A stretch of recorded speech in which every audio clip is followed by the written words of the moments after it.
I overheard my family's plan to make a fool out of me at Christmas, so I chose freedom instead. That night, my phone lit up. "Where are you?" my mom snapped. I kept my voice steady. "Did you enjoy my gift?" Let me back up a little.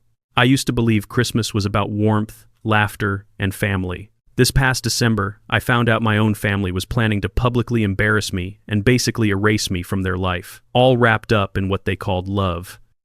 My name is Nora Hale. I'm 29, and for most of my life, Christmas was my favorite time of year.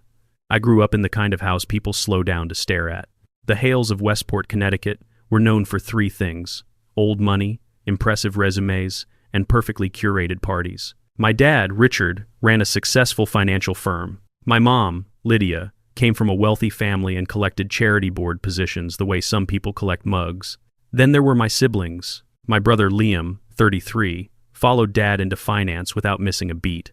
My sister Sophie, 31, became the corporate attorney my parents were proud to brag about at country clubs and charity galas. And then there was me. I was supposed to be the final piece of their perfect trio. Instead, I turned into the family disappointment. The plan for us was always clear: go to a top-tier school, get a prestigious degree in law or finance, then slide neatly into either the family firm or a company impressive enough to name-drop at dinners. I actually did the first part. I got into a great university, studied hard, and did the right internships.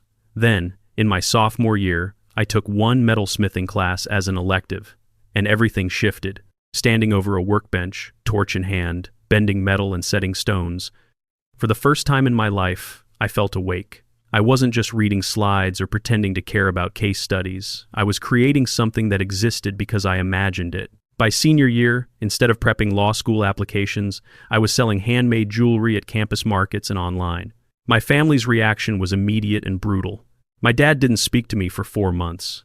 My mom lined up meetings with her contacts at law firms and just happened to forward me job postings.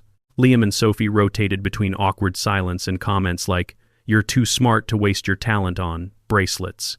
Even so, I graduated, took everything ID saved from part-time jobs, and rented a tiny studio in Brooklyn. I lived off instant noodles, worked 16-hour days, and shipped orders out of a space so small I could reach the sink from my bed. It was messy and terrifying, but it was mine. Years passed. I grew from selling random pieces at craft fairs to having my own small brand, a recognizable aesthetic, repeat customers, and wholesale orders from a few nice boutiques. My parents never really saw that. To them, my little studio might as well have been a lemonade stand. Meanwhile, their Christmas Eve party became legendary. The house itself was ridiculous: vaulted ceilings, a sweeping staircase, the kind of dining room you only see in magazines. Every December, my mom turned it into a showroom. Professional decorators, coordinated themes, imported florals, hired catering, and live music. The guest list: extended family, business partners, spouses, important friends, and the occasional politician or judge they wanted to impress. People didn't come to relax. They came to be seen. Conversations were about promotions, bonuses, ski trips, Ivy League admissions, and real estate. In that world, my jewelry studio didn't just seem small, it felt invisible. Still, every year, I tried. I'd save up to buy a dress that looked expensive, even if my credit card screamed. I'd rehearse acceptable answers about my business that made it sound more polished and bigger than it was. I'd show up with carefully made gifts, custom pieces. I'd poured hours into that, usually ended up quietly returned or shoved into a drawer. I'd bake cookies and bring them along, only to watch them sit untouched next to the caterer's perfect dessert table. If I mentioned a new collection or a collaboration, it'd get polite smiles and quick subject changes. This Christmas, though, mattered even more to my parents. They were hosting some important potential investors and longtime clients. The party, according to my mom, had to be flawless this year. She said this on the phone while I was hunched over my workbench, trying to finish holiday orders. "Nora, I assume you'll be on your best behavior," she said. "No awkward comments about your little business. And dress like an adult. Nothing artsy this time." "I run a company, Mom," I answered quietly. "It's not a hobby." She sighed. "You know what I mean. You have one evening to show people you still take life seriously." I bit down on my tongue. I'd learned that pushing back only turned into a lecture. By the time December 23rd rolled around, I'd finished my last rush order. My studio was a mess of ribbon scraps and polishing cloths, but my clients were happy and my order list was full. I packed a garment bag with the nicest dress I owned, wrapped up carefully chosen pieces of jewelry for each family member, and loaded everything into my car. I told myself, maybe this time will be different. Maybe, finally, they'd see I wasn't playing at business. The drive to Westport was quiet. Snow had started to fall, turning the highway into a blur of gray and white. By the time I pulled into my parents' circular driveway, the house was glowing. Every tree, shrub, and window was outlined in warm white lights. Through the windows, I could see people moving: caterers, decorators, my mother directing traffic like a general. When I walked in through the side entrance, the smell of roasting meat, pine, and expensive candles hit me all at once. I found my mom and sister in the kitchen, hovering over a tablet with a man in a chef's coat. They barely looked up. "Nora," finally, my mom said, eyes still on the tablet. "The guest room in the east wing is prepared. Not your old room, we needed more storage this year. No hug, no. How was the drive? Just logistics." "Hi, Mom," I said. "Hey, Sophie. The house looks amazing." Sophie glanced up briefly, her eyes flicking over my face. "You look tired," she said. "The city must be wearing you out." It wasn't a concern. It was a subtle judgment wearing a soft tone. I forced a smile. "Actually, business has been great. Holiday orders were intense. I lifted the bag holding my gifts. I brought samples of what I'm giving everyone. Thought you might want to see." My mom made a little dismissive motion with her hand, still focused on the menu. "We're finalizing the main course," she said. "Maybe later.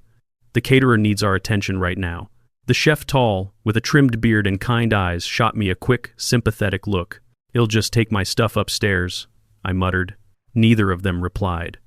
On the way to the guest room, I passed my old bedroom. The door was half open. Inside, I could see plastic bins stacked floor to ceiling, and clothing racks crammed with extra linens and event decorations. 19 years of my life had been packed into wherever they decided to shove it. I stood there for a moment, staring at the door frame, then forced myself to move on. Later, after Eid changed and freshened up, I called my best friend, Jade. We've been close since freshman year. She's seen every version of my family drama. "How bad is it?" she asked as soon as she picked up. "Mom told me my old room is needed for storage, and Sophie told me I look tired," I said, sitting on the edge of the unfamiliar guest bed. "So, off to a strong start." Jade snorted softly. "You don't have to stay, I promised I'd be here," I said. "And I brought gifts. And part of me is still hoping they'll see me." "You're not obligated to set yourself on fire just so they can feel warm, Nora," she replied. "But okay. If you're determined to go through with it, remember, you're an adult, a business owner, and you get to decide when to leave. I'll text you if it turns into a bloodbath," I joked weakly. "You better," she said. "And drive back if it gets bad. You always have a place here." I clung to that thought like a life raft. That evening, the extended family started arriving. The house transformed, coats shuttled away by staff, champagne flutes circulating on trays, soft jazz from the string quartet filling the background. I moved through the living room with a practiced smile, answering the same questions over and over again. "So, are you still doing the jewelry thing? How's New York? Dangerous, isn't it? Your brother just got promoted. Did your parents tell you?" I'd nod, answer politely. Mention that my wait list was months long now, that I'd turned down a boutique order recently because I couldn't keep up with demand. Most people barely reacted. Some smiled like they were indulging a cute story. At dinner, the hierarchy was obvious. Dad sat at the head of the table, holding court. Liam and Sophie flanked him, taking turns sharing their wins from the year: major clients, promotions, deals. My mother added details like a PR rep. "And our son Liam just secured a major client from London," she announced proudly. "And Sophie was made junior partner at her firm," Dad added. "She's at the top of her class." When it was my turn, the conversation shifted almost before I could open my mouth. "Oh, and Nora has her little jewelry shop," Mom said lightly. "Such a creative outlet for her." My face burned. "It's more than a shop," I said, trying to keep my tone even. "I just signed a big wholesale contract, and," Dad cut in, turning to my uncle. "Anyway, how's your fund doing, Daniel? Still outperforming the index?" Laughter. Glasses clinked. My words died in my throat. After dinner, most guests drifted back to the living room for dessert and drinks. I slipped away, looking for a quiet corner to breathe. That's when I heard it. My name.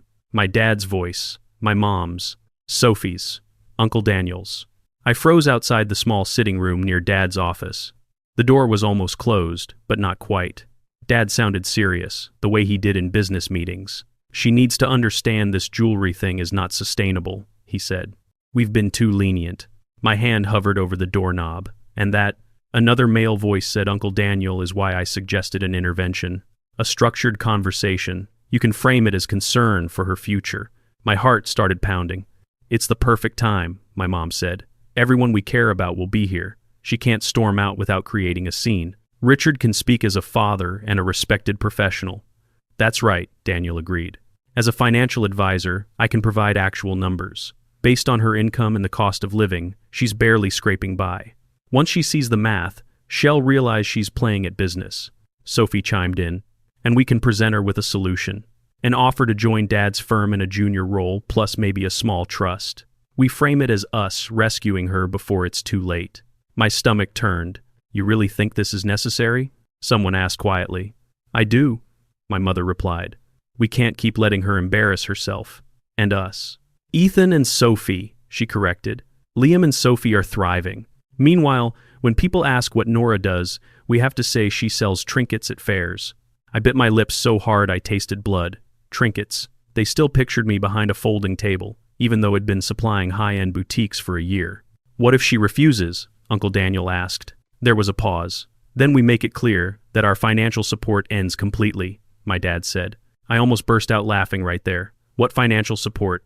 It'd been on my own since graduation, rent, food, health insurance, all of it.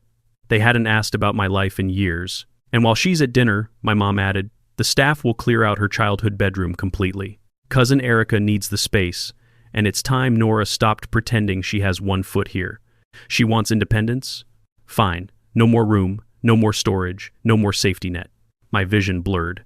It'll box up anything worth keeping, my mom continued. Those silly participation trophies from her art classes can go straight in the trash. They chuckled. The joke was my life. I stumbled back from the door, my heartbeat roaring in my ears. I didn't remember walking outside. 1 minute I was in the hallway, the next I was in my car, hands trembling as I gripped the steering wheel. I drove. I don't even remember deciding to. Snow was coming down harder now. After about half an hour, I pulled into a brightly lit rest stop off the highway. That's where I finally broke. I leaned my head against the steering wheel and sobbed. All the years of trying the careful outfits, the gifts, the polite smiles, the rehearsed answers, crashed into the reality of what they were planning to do. I wasn't just an embarrassment to them. I was a problem they wanted to fix publicly. When I could finally breathe again, I grabbed my phone and called Jade. She picked up on the first ring. Hey, you survived dinner? She asked lightly. I left. I choked out. Her tone shifted instantly. Where are you? Are you safe? I glanced around. The rest stop was lit up, with a Christmas playlist humming through speakers and families coming in and out. I'm at a rest area, I said. I overheard them talking. About some intervention, cutting me off, clearing out my room while I sat there looking stupid in front of everyone. Okay, Jade said softly. Deep breath. You're okay. Nothing bad is happening to you right this second. Just breathe with me. I inhaled and exhaled, matching her calm, steady rhythm. After a few minutes, the panic loosened its grip. Then I told her everything. She didn't interrupt. When I finished, there was a moment of silence. Those people are cruel, she said finally. You know that, right? Nothing they said is true.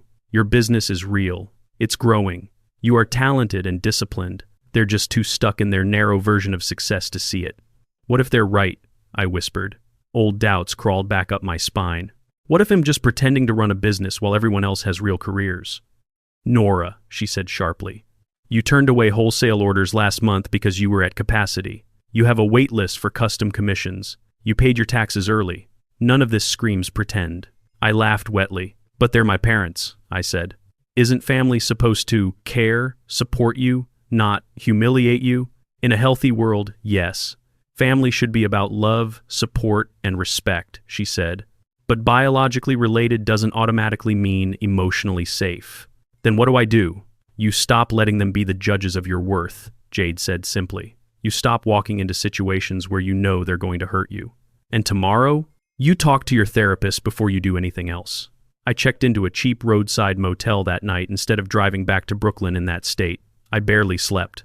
I'd drift off, then wake up replaying old memories. My dad proudly lifted Liam onto his shoulders when he got into an Ivy League.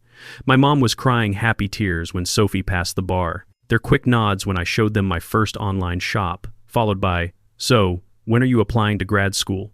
I realized something painful. They'd never actually seen me. They'd only seen the version they wanted. By morning, my eyes were swollen, but something inside me had hardened.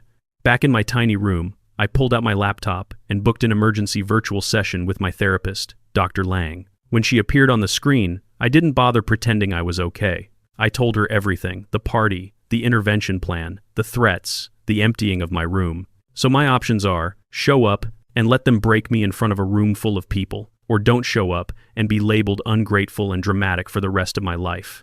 I finished. Dr. Lang tilted her head. Is that really true? Are those the only options?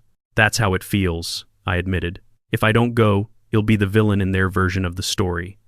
You've been trying to be the hero in their story for 29 years, she said gently. How has that worked out for you? I stared at the screen. Families should provide love, support, and respect, she continued. But they're showing you, over and over, that they're more invested in their image than in your well-being. You can't control that. What you can control is how close you stand to the fire. We spent most of the session talking about boundaries, what they look like in real life, how painful they can be, how necessary they are. By the end, I knew two things. 1, I wasn't going back to that house for Christmas. 2, I needed a plan, so I didn't fold the minute someone used the word family as a weapon. Back at my apartment, I sat down with a notebook and created a step-by-step plan, because that's how my brain works.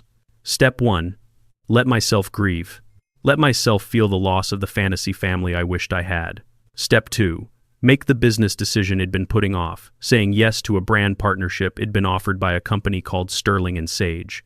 It'd been hesitating because I was afraid my family would say it wasn't real enough. That suddenly felt ridiculous. Step 3, plan an alternative Christmas with the people who actually show up for me, my chosen family. Step 4, use the gifts I'd already made for my parents and relatives, but on my terms. They'd be delivered beautifully, without me there to be graded like a performance.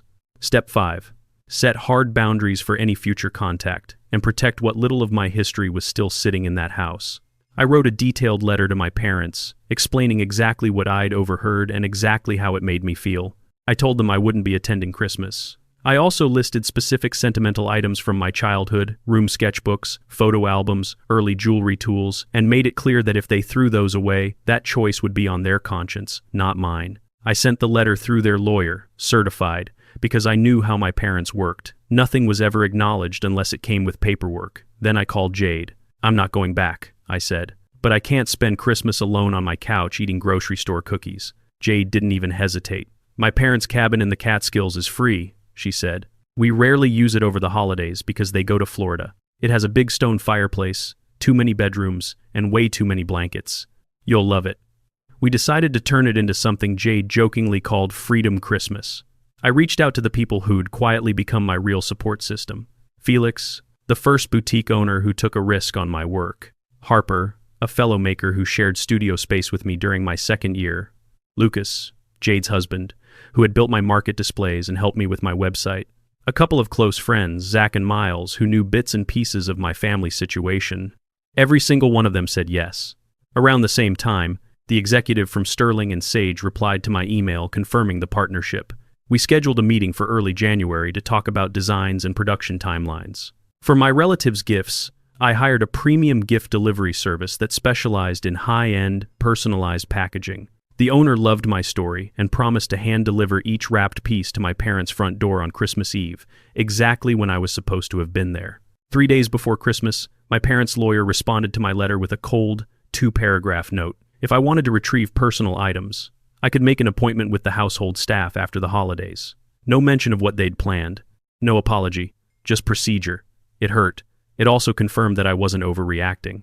The next days were a blur of grocery shopping, planning little activities, packing, and making tiny handmade gifts for my friends. Staying busy helped keep the maybe I should go thoughts at bay. On December 23rd, I loaded my car and drove north instead of back to Westport. The cabin was straight out of a winter movie, wood beams, a big stone fireplace, tall windows looking out over snow-covered trees. When I pulled up, Jade ran outside in a ridiculous Christmas sweater and helped me with my bags. "Welcome to Freedom Christmas," she said, grinning. Lucas is inside, lighting the fire. We already unpacked the food. Inside, the air smelled like cinnamon and wood smoke. Lucas was in the kitchen unpacking groceries, while soft Christmas music played through hidden speakers. My shoulders finally started to unclench. Throughout the day, my chosen family trickled in. Felix showed up with cases of wine from his brother's vineyard. Harper arrived with fresh bread and pies Shed baked that morning. Zach and Miles brought way too many snacks and a box of mismatched decorations they'd rescued from a thrift store. By late afternoon, the cabin was alive with laughter, clinking dishes, and voices overlapping as everyone caught up. No one asked why I wasn't at my parents' mansion. They already knew. And more importantly, they didn't treat me like a project to fix. We cooked together, we burned one batch of cookies and ate them anyway. At one point, Harper looked at me over a mug of mulled wine. You know, this is the first holiday gathering I've been at where no one has asked what my plan is for the next 5 years, she said. Everyone laughed. We shared weird family stories, breakup stories, and work disasters, but it never turned into a competition. No one measured anyone else's worth by job titles or salaries. As the sun went down, snow started to fall outside in slow, lazy flakes. Around that time, my phone started buzzing on the counter. My mom, then my dad, unknown numbers that were probably relatives calling from the party. I let them all go to voicemail. It wasn't until later that evening, when I was alone in the small guest room, that my phone rang again. This time, I knew I had to answer. "Where are you?" My mom demanded the second I picked up. Her voice was tight and furious. In the background, I could hear chatter and clinking glasses, the party in full swing. "I'm safe," I said calmly. "I'm not coming to the house." "You are ruining Christmas," she hissed. "Do you understand how this looks? We have guests asking where you are. Your father is humiliated." "I warned you in my letter," I replied. "I'm not going to show up to an ambush." "You are being dramatic," she snapped. "It was not an ambush. It was a conversation we planned because we're worried about you. We are your family, Nora. We did this out of love." I actually laughed. "Was it love when you called my work trinkets?" I asked. "Was it love when you compared my business to macaroni art on a fridge? Was it love when you planned to clear out my room while I sat at your table pretending everything was fine?" There was a sharp inhale on the other end. "You were eavesdropping," she said finally, voice cold. "I was standing outside a half-open door about to come in," I said. "I heard my name, and I am so glad I did. Otherwise, it'd be there right now, and you'd be doing exactly what you planned." "You're overreacting, as usual," she said. "Tell me where you are, and we will discuss this when you get here." "There's nothing to discuss," I replied. "I'm not going to any event where I'm treated like a problem to fix. I am an adult. I run a business. I have a life that doesn't revolve around your approval anymore." "If you don't come home, your father will be furious," she warned. "There will be consequences." "What consequences?" I asked quietly. "Cut me off financially? I've been supporting myself for years. Take away my childhood room? You already turned it into a storage unit. Damage the family image? That's not my responsibility." She sputtered something about disrespect and loyalty. I let her finish. Then I said, "My gifts will be delivered tonight. I spent months designing pieces specifically for each of you. Whether you open them or throw them away is up to you. But this conversation is over." "This is not over," she shot back. "It is for me," I said. "Merry Christmas, Mom." And I hung up. My hand was shaking, but underneath the adrenaline was something else. Relief. A knock sounded softly on the door. Jade peeked in. "We heard your voice go from calm to Nora laying down the law. You okay?" I nodded, swallowing hard. "Yeah. For the first time, I think I am." "Good," she said. "Because Lucas is about to butcher Silent Night on guitar, and I refuse to suffer alone." We laughed and went back out to the living room. We spent the rest of Christmas Eve exactly how I wanted. In pajamas, playing board games, taking turns sharing embarrassing childhood stories, and occasionally stepping out on the porch to feel the snow on our faces. No one graded my life choices. No one suggested I was wasting my potential. At some point, my phone buzzed again. This time it was a text from my Aunt Monica, my mom's sister. "I heard what happened," she wrote. "Not everyone agreed with your parents' plan. Your grandmother is furious. Your gift was beautiful. Thank you." A few minutes later, a cousin messaged. "Your jewelry is incredible. Why didn't you ever show us your website?" Mom was showing everyone the bracelet you sent. I sat there on the couch, phone in hand, fire crackling in front of me, surrounded by people who loved me for exactly who I was, not who I could pretend to be. For the first time, I realized something huge. The freedom I felt wasn't just from skipping one toxic Christmas. It came from finally accepting that my parents might never be the people I needed them to be, and choosing to build a life that reflected my values anyway. My story with my family didn't magically fix itself that night. There were more hard conversations in the months that followed, more boundaries to hold, more grief as I let go of the fantasy version of my parents that had been chasing since childhood. But I approached all of it differently, not as the disappointment of the Hale family, not as the kid desperate to prove that her handmade work was good enough. I approached it as Nora Hale, jewelry designer and business owner, surrounded by people who had already proven they could see and cherish the real me. Last Christmas, the best present I gave myself wasn't anything wrapped in a box. It was the decision to walk toward my own truth, instead of begging to sit at a table where my worth was always up for debate.